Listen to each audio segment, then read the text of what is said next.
Olá, caríssimo telespectador da Rede Século XXI, obrigado por ter permanecido conosco. Depois desse breve intervalo, retomamos o segundo e último bloco do nosso programa Luz da Vida, pela 10ª vez, dedicado ao juízo. Juízo, um dos 4 novíssimos, as últimas realidades que acontecerão após a nossa aventura aqui na Terra: morte, juízo, inferno e paraíso. Ao mistério da morte já dedicamos 29 programas, Luz da Vida. E quem não os acessou, quem não os assistiu, poderá fazê-lo gratuitamente no portal www.rs21.com.br. No primeiro bloco falávamos de uma prerrogativa, no Antigo Testamento, uma prerrogativa que Deus utilizará, porque é dele, é intrínseca a ele, no dia do nosso juízo particular ou do juízo final, que é a imparcialidade. Deus não faz acepção de pessoas, Deus não julga pelas aparências, Deus não leva em conta a pessoa, mas as atitudes das pessoas. E falávamos que, citando Deuteronômio, capítulo 10, versículo 17, que Deus não faz acepção de pessoas e não aceita presentes. A proibição dos presentes é quando o presente é dado com a intenção de corromper o juiz. E citávamos também o momento em que Jesus recebe presentes dos magos do Oriente, no presépio de Belém de Judá, quando ele nasce: ouro, incenso e mirra. Não é proibido dar presentes às pessoas, a não ser quando este ato tem a finalidade de comprá-las, de corrompê-las, de tê-las na mão, de levá-las a cometer ou a induzi-las a praticar algo que não é justo, sobretudo no contexto de discernimento, de julgamento, de sentença, etc. E isso é particularmente grave no âmbito do poder judiciário. E citávamos que tanto em âmbito canônico como em âmbito civil é proibido dar qualquer tipo de presente a qualquer juiz, porque isso pode induzi-lo à prática de uma sentença injusta. Agora, vamos ver uma pessoa que deu um presente para Deus e não pecou. E Jesus se alegrou com isso. E tal pessoa fez um pedido a ele não passando na cara. Aliás, ele não pediu diretamente a Jesus, foram pedir a Jesus que fizesse um favor, que curasse o servo de sua casa. Quem lembra do centurião? Todo mundo lembra, porque na missa nós recitamos uma frase dele: Senhor, eu não sou digno de que entreis em minha morada, mas dizei uma palavra e o meu servo será salvo. Um centurião, isto é, um oficial do exército romano, hoje nós diríamos uma espécie de capitão ou major.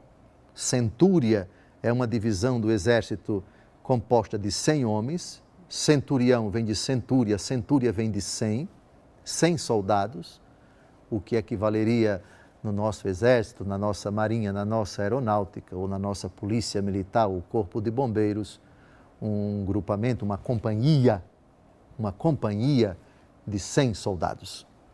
Então, um homem oficial, um homem de destaque no Império Romano e em Israel, mas temente a Deus e bondoso. E ele tirou do bolso dele, dinheiro para construir uma sinagoga. Ele deu esse presente para Deus. Ele fez esse favor. Na verdade, estritamente falando, é até uma obrigação. Mas, de qualquer maneira, foi generoso. Vale a pena a gente ler esse relato, porque tem um versículo aqui que a gente não para comentar. A gente sempre vai direto para as palavras finais de Jesus: vai, o teu servo está curado, etc. Senhor, eu não sou digno. Jesus se alegra com aquela fé, nunca vi fé em Israel semelhante a essa, e vai, o teu servo está curado. E naquela hora o servo fica curado. Mas vamos ao relato, porque o que nos interessa está no versículo 4 e no versículo 5. Vamos ao texto que vai aparecer aí na sua tela. Lucas, capítulo 7, versículos de 1 a 6. Tendo Jesus concluído todos os seus discursos ao povo que o escutava, entrou em Cafarnaum. Havia lá um centurião que tinha um servo a quem muito estimava e que estava à morte. Tendo ouvido falar de Jesus, enviou-lhe alguns anciãos dos judeus, rogando-lhe que o viesse curar. Aproximando-se eles de Jesus, rogavam-lhe encarecidamente: atenção, atenção, atenção. Ele bem merece que lhe faças este favor, pois é amigo da nossa nação, e foi ele mesmo quem nos edificou uma sinagoga. Jesus foi então com eles. Etc, etc, etc. Já sabemos o resto. Antes que ele chegue na casa do centurião, o centurião diz: não te incomodes, Senhor, porque eu não sou digno de que entres em minha casa, porque nem me achei digno de chegar-me a ti, mas dizes somente uma palavra e o meu servo será curado. Eu tenho muitos servos e digo: a um vai, ele vai, a outro vem e ele vem, etc. E Jesus diz: em verdade, nem mesmo em Israel encontrei tamanha fé.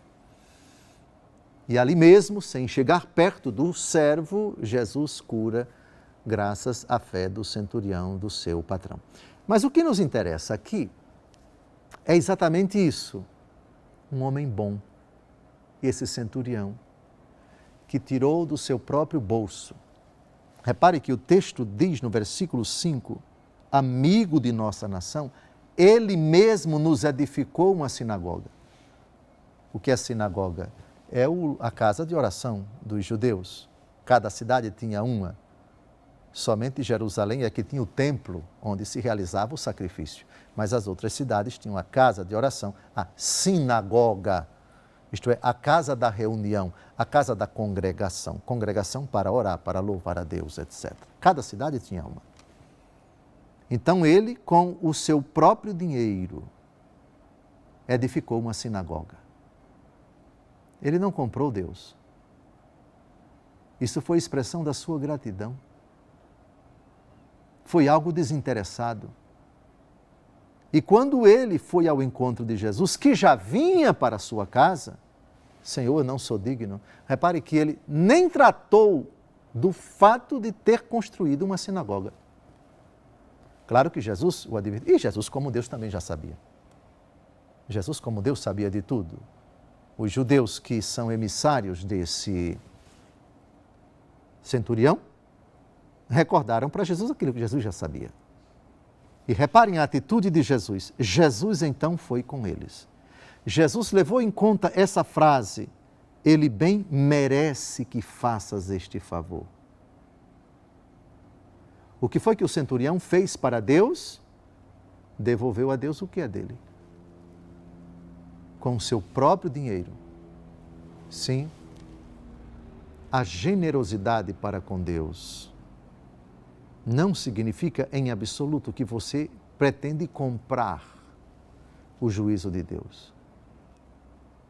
E mesmo as pessoas que passaram a vida inteira fazendo obras para Deus, construindo igrejas, orfanatos, centros paroquiais, obras sociais dentro da igreja, isso não autoriza ninguém a cobrar de Deus, a passar na face de Deus, por assim dizer, blasfêmia das blasfêmias. Blasfêmia das blasfêmias. Olha, o Senhor tem que me dar o céu porque eu ajudei assim, ajudei assado, ajudei assado, ajudei assado. Não, absolutamente. As boas obras serão levadas em conta porque Deus tributou a elas méritos. O que é o mérito? O mérito é o fruto que o justificado apresenta a Deus e que tem uma recompensa no céu. É algo que Deus reputa, se bem feito, com as devidas intenções, com retidão de espírito, uma obra que terá uma recompensa no céu. Então aqui estamos completamente afastados deste contexto proibido pelo livro do Deuteronômio, capítulo 10, versículo 17, que o Senhor Deus não aceita presentes. Não aceita presentes que subornam. Presentes que calam a boca, que afagam a conta bancária, que afagam o ego do juiz. Isso é impensável diante de Deus. Por outro lado, Deus Todo-Poderoso se alegra com essa doação.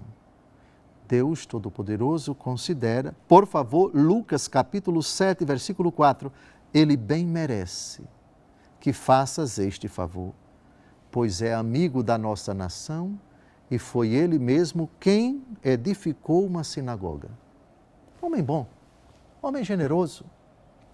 E para concluir, atenção, existe uma boa obra que é um presente para Deus e que Deus se agrada. Deus se agrada desse presente e quer recebê-lo, viu? E provo. Em Provérbios capítulo 19, versículo 17. Uma forma de você adquirir muitos méritos diante de Deus, de você crescer no conceito de Deus. Quer dar um presente a Deus? E presente que Deus alegra-se muito em receber? Provérbios capítulo 19, versículo 17. Quem se apieda do pobre, empresta ao Senhor, que Ele restituirá o benefício. Lembram do ditado? Quem dá aos pobres, empresta a Deus. Está aqui. Está aqui um empréstimo que Deus quer que você faça a Ele. Empreste a Deus. Dê aos pobres. Você está emprestando a Deus. E o que significa empréstimo? Um dia você vai receber. O benefício é no céu. Tive fome e me deste de comer. Tive sede e me deste de beber. Estive nu e me vestiste. Preso e me visitaste. Enfermo e fostes ver-me. Todas as vezes que fizeste isso a um desses pequeninos, foi a mim que o fizeste. Então agora vocês vão receber a recompensa. Vinde benditos para o reino do meu Pai, preparado para vós desde a criação do mundo. Presentes. Dê presente a Jesus. Uma vida santa, um coração convertido. E não somente com boas obras, mas também com os bens materiais, para adquirir benefícios no dia do juízo. Empreste a Deus, dando aos pobres. Dê aos pobres, não é emprestar aos pobres. Dê aos pobres que você vai estar emprestando a Deus. Emprestando significa, eu estou dando aqui para receber depois. Dê aos pobres nessa vida, que você vai receber de Deus, no dia do juízo, a recompensa. Deus abençoe sua vida. Até o próximo domingo, se Deus quiser, com o 11º programa dedicado ao juízo. Até breve, se Deus quiser.